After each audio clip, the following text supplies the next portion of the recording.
Yo, yo, yo, yo. What's going on, folks? What's good, dialoguers? It's your boy Mind Dialogue back once again, sharing info for you to comprehend. And before you know it, you'll start to ascend. So we're back here for the third video, folks, of just capturing. We did like a pre-market or like the night before analysis to see what we were anticipating for SPY. Then we went over kind of like an actual market analysis, like live analysis and post-trade analysis regarding the trade that I took. And now I'm following up with this third video to kind of show you how things played out fully for the day. So let's see here. I want to clean this up a little bit for folks. Let's see what I could take off. Let's go ahead and take this off. We're gonna this is key right here. I want to leave that there, and I'm gonna tell you why this is key for me. All right. So, let's see here. So, if you remember, one of the key things that I was mentioning was this consolidation area here. And what's interesting is, the whole time when I drew the consolidation area, I wasn't even really, to be honest, I saw it here, but I wasn't paying attention to this 3-hour measurement stop, which is essentially the end point of a measurement I did last night when I was doing the analysis. And I literally drew the consolidation area here in blue just based off of visuals of what I saw of where the important area should be. And we got, at least on the 5-minute, a manipulation on two different sides. End up being kind of 3 right here, but let's measure this here and see how it pans out.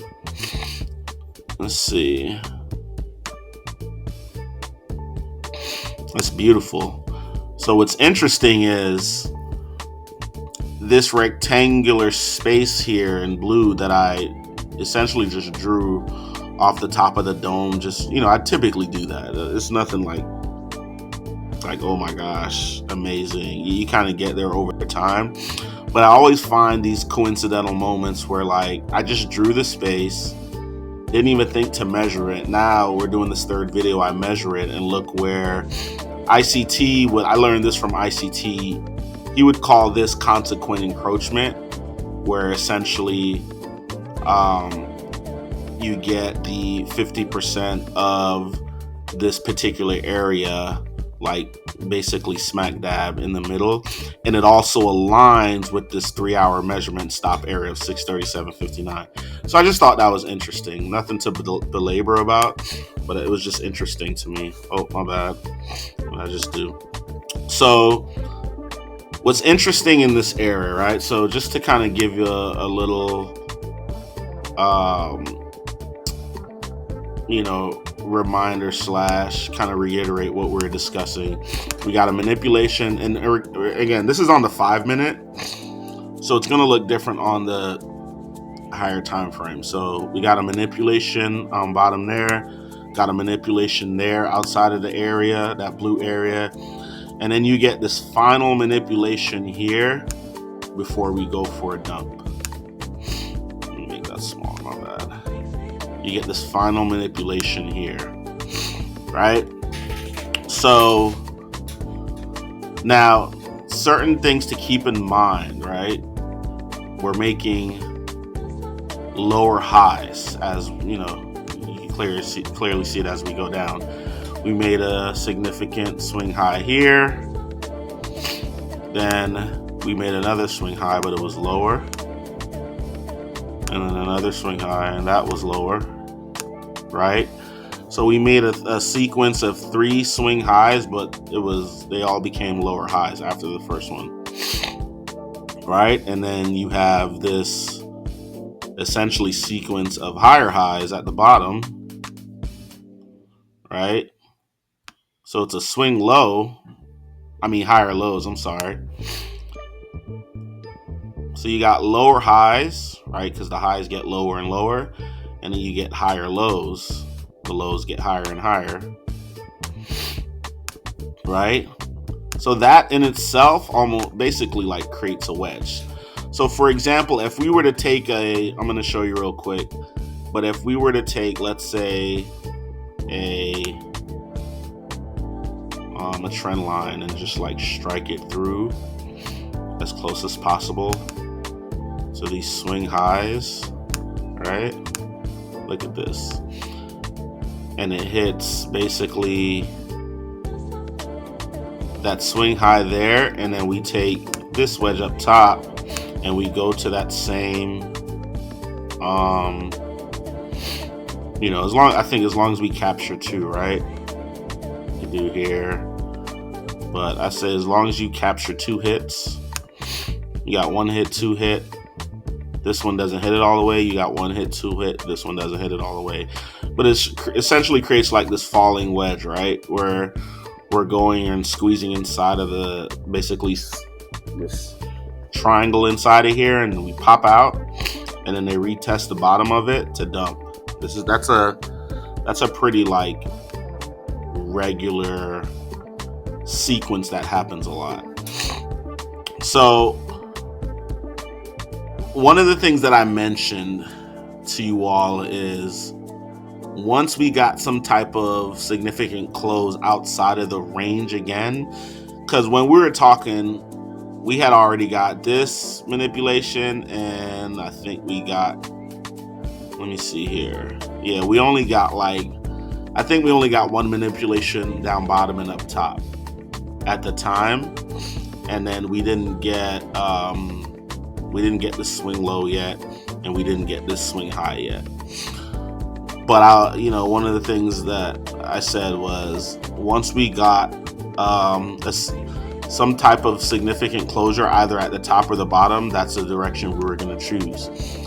And they're so slick because we got the closure on the bottom side, but they didn't want to give you they never want to give you the move clean, right? It's always going to be like some type of magician trick before the actual move. And so they gave us the close below here again.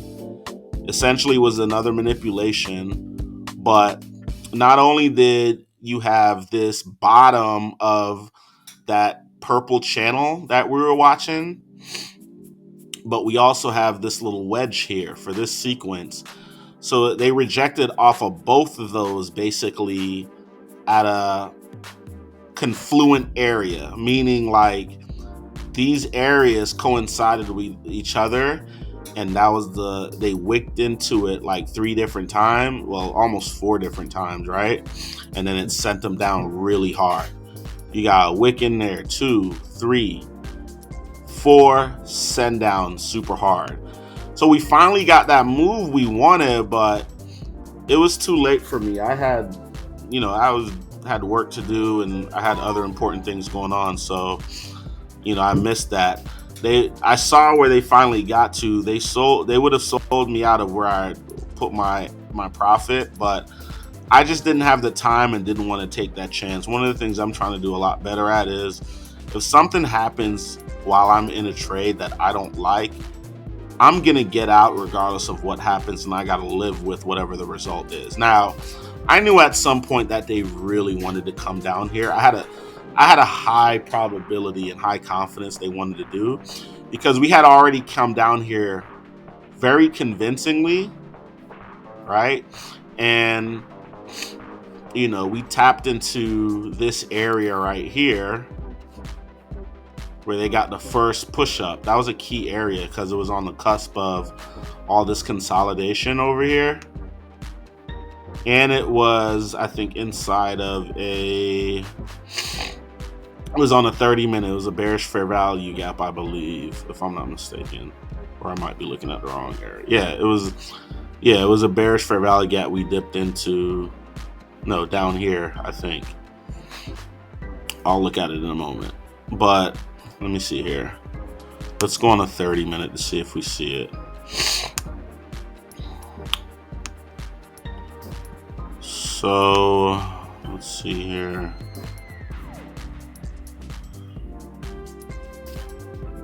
We dipped into a key area at first. Oh, okay. It was the first time we did it. Here we go. So let me move one of these over here. Make it a little bigger.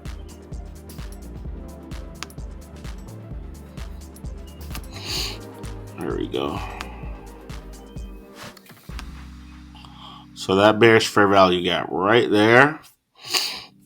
As you can see, when we first came down hard, they got support at the end of that right there. Boom. They went up, balanced this out, right? Because they had a bearish fair value gap right here. They rebalanced this. Look at that, beautifully. Once they did that, sent them down again even lower. This is the move where I wasn't able to wait for them to get, and they sent it down just beautifully. Look, so remember I said I feel really confident that we should at minimum get the discount level and most likely get the bottom of this bigger channel here. And they did us even better. They went into it hard, came back up. Now I want you to notice something key here after they hit the bottom of that channel, right? They got support at the bottom there, and look what happens. So they get support here, you get a nice little buy up, right? And look what happens. They essentially respect this 3-hour measurement area beautifully. Boom, boom, send it down the rest of the way. We break down below the bigger channel and discount level very convincingly, and we get further than I anticipated, but I did mention it as a possibility that we could come down as low as the lower ADR area, which we did to the T, right? What level is that? Looks like a bullish fair value gap, and so look here. This is something you notice as well, how they use previous rejection areas as support. Because look over here, 1, 2, 3. They use it as support and then pop, and they go up. They did the same thing over here. They used it perfectly as support right there. Oopsie, that's not what I wanted to do. Look at that. They used that beautifully as support right there. Sent it up. You see they did a little shenanigans right there. So you could, either say, you could say this was a W right here. I don't want to do it that thick. You got this, right? Let's make this lighter. You get that W there, right?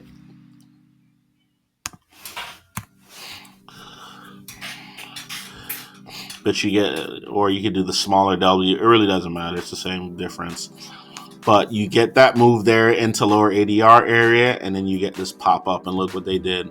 They hop right back up inside the purple channel, right? And then teeter along the red bigger channel. And now they're above both the purple and the red channel. They're on top of the purple and they're on the bottom of the red.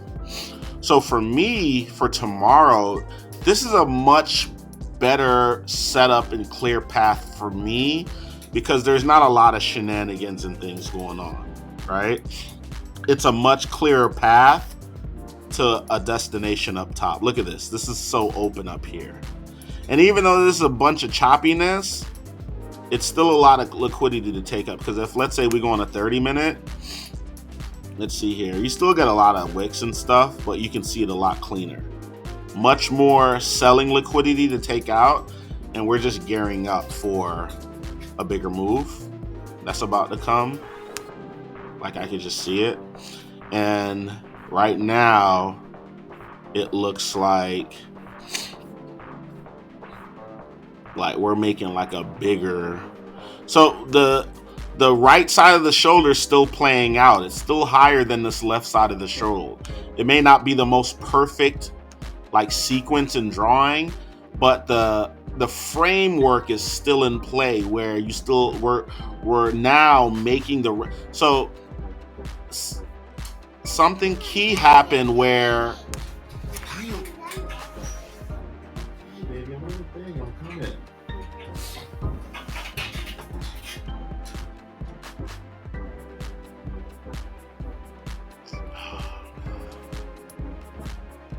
my bad, y'all. I thought I paused it, but y'all heard that. Getting ready for bedtime, and they just keep popping on me. They don't care about Daddy making this video, but it's all good. That's a part of life. That's what happens. So there is so the framework is still at play here, where they made the left part of the shoulder, right? And like if I were to use a triangle here, you could kind of see the head portion right here. Let's make this darker. You got your head portion here, right? So you see how this left shoulder looks clean here because I was able to make like this ascending rectangular area going up, right? Then we popped up for the manipulation, came back down inside. They ran down to get the lower ADR. Now this piece right here serves as a manipulation piece, right? Because look, it's like a sore thumb that sticks out when you look at the rest of the framework of this. You got your head portion, you got your left shoulder. Now we're back in action because we're back inside of the bigger red parallel lines of a channel. So now that we've popped up back up inside of this, what I want to see now is for us to break above this 3-hour measurement, which is also the same area as open, break up above it, come back down, get support at open and possibly the bottom trend line if they don't leave us behind, because we're so close to it right now. They might have already started taking off, right? This manipulation right here tells me that we want to go at least minimum to upper ADR here and this discount level retrace measurement up top here properly now. And then we'll probably go higher as a result too. So let's see, we got about 12 minutes left. Let me take a look at Robinhood to see where we are currently. And that's going to give us a good idea of what current price action is in after market. So we're at 637.61. So yeah. So like I said, we're right above, we're at 637.61 and this 3-hour measurement stop is 637.59. So we're 2 cents above this level, just as I anticipated. So I would really love for them not to be selfish and take this move up, because that's going to be a nice, beautiful, you know, like $2, 2+ move, just about, depending on how high they get. So hopefully they just drag their feet. There's news and reports tomorrow as well. So hopefully we can kind of come get this nice support here and start making the right side of this shoulder and do it in a much more convincing fashion than this like nasty price action, just this like drip drop wick sensation of price action that was just nasty. Like the contracts I had, they got as high as 89. My profit target was like at 82, I believe, but it took so much for them to get there, and they were going so slow with little momentum, little acceleration, that the contracts just didn't have any steam. I think they were able to get up there probably like in the 80s twice, but it was during like really strong burst moves. But outside of that, they just chopped you to death. So they were able to get that out their system. We're back above this trend line again. I feel pretty confident that we'll use the bottom of the trend line and open as support. Probably if they want to do one more manipulation below here to then send it up top. So that's what I'm going to be looking for as the setup. And look how beautiful this looks. This is the setup. You see it right here, right? You see it right here. It's like you almost got this bigger head and shoulder taking place, and then you got this inverse head and shoulder taking place, where the head is at the bottom, shoulders are down here. You're still going to work to get a higher shoulder. At minimum, we still gotta, like, let's say, for example, let's take this off real quick. We got a bigger head and shoulder not a bigger head and shoulder, but a competing head and shoulder, probably a smaller one, right? That's also at play, because we got, we got, look at this.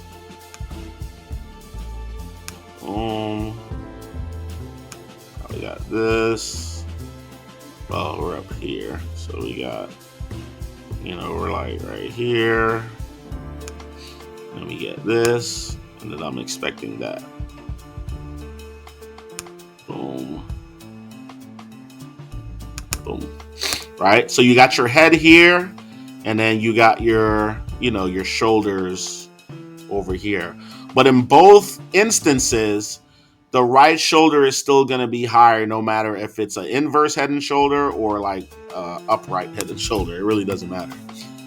Okay, so let me erase all this. So that's what I'm looking for on SPY, to be honest, y'all. I'm still going to go in and do a little bit more digging, maybe erase some of this. This analysis, actually, I'm not going to erase this because this setup is still in play and I don't want to throw myself off. There's another SPY that I have where you can also see the clear-headed, bigger-headed shoulder, as you see how we began to make that right shoulder now. That's what I'm watching for. Okay. So, and I didn't forget about Bitcoin. I'm down currently in Bitcoin, 28 mil. I was just up probably like 60 mil, but I'm watching that. If we clear these highs up here, I'm gonna get out, and then alright, great people, this is my last pause. This, y'all gonna get that real life recording tonight. I apologize for that, but I gotta make sure I tend to my babies when they need me. But yeah, so this Bitcoin is down, so we went up to the top of this trend line. I grabbed one more contract at a lower price.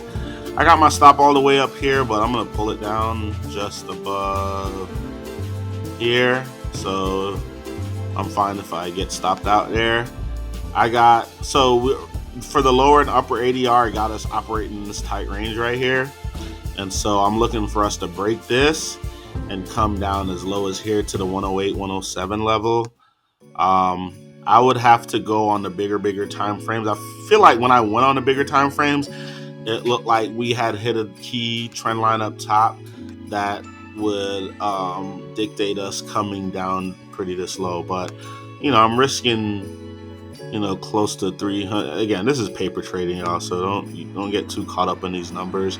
At the end of the day, I'm really just focusing on practicing for the setups and the sequence to be able to see what's going on. When I'm doing SPY real trades or like gold, which I plan to trade pretty soon in live markets and futures, I typically only trade one contract, and I try to pay more attention to like my risk starting out and my position size and all that stuff. So I feel like we want to break out of this range. I feel like we should at least come down here at minimum, below lower ADR. Let's see, if I were to put profit right there, it would be 300 million, but I'm looking right here. So we'll see how this plays out. I was down 100. I think I was down over 200 million at one point, to be honest. And now I'm only down 18 million, so not bad. And again, this is play money. I have over, like $3 billion or something in this account that I've kind of ran up. Again, it's not the money and numbers per se. It's really just I was able to, I've been as high as like 15 billion, and then I got lazy and didn't really care and was over risking and stuff like that. But I built it up that much because I was practicing the setups and all that stuff, and it was working out phenomenal. So I'm going to build it back up. I'll show y'all in real time. I'll end up risking a little less, right? So I'll probably do like, the max, maybe like 50,000 Bitcoin or something like that. And again, the numbers seem a little far-fetched, but it's a paper trading account. I focus more so for the realistic type trading on gold and SPY, where I do actual real life trading. This is more so for my practice. So that's that with Bitcoin. Gold is down low. We're at 33.12. So if you remember, let me see what time. We got about 5 minutes. You may remember, but one of the things that I stated was once we went up and hit that key level up top, I don't have the trend lines there anymore, but I was like, the top trend line that we were going after that we hit, I was like, I should have got puts or shorts up at those levels, because what I anticipated happening, which was a very, very strong rejection. We were up at 34.52, and now we're all the way down at 33.12. We're talking, what's that, like 140 points down, right? We did that on the 25th. So in 3 days, we made 140 points. That's a beautiful move right there. Very nice. So we'll do some analysis on gold later and set up to try to do a trade or whatnot. But told you all what was going on SPY. Please, when you get the time, like, share, comment, subscribe, donate to the Cash App if you feel so inclined. Cash App is $MoneyDialogue. Email is minddialogue.business@gmail.com. So yeah, folks, let's keep going. Let's keep running it up. Let's keep practicing. Let's keep getting better. And I look forward to this process and journey with you all. I'm literally bringing you all into my world and allowing you to see real time where I'm at currently in real life as a trader, the analysis that I'm doing. I know the wins and all that. I've won enough before where losing doesn't faze me. It's a part of the process, but you all are you're going to get to join a special journey and ride up to see what happens on this amazing story. So I appreciate y'all. I hope you have a great night on purpose and have a great rest of the week. Love.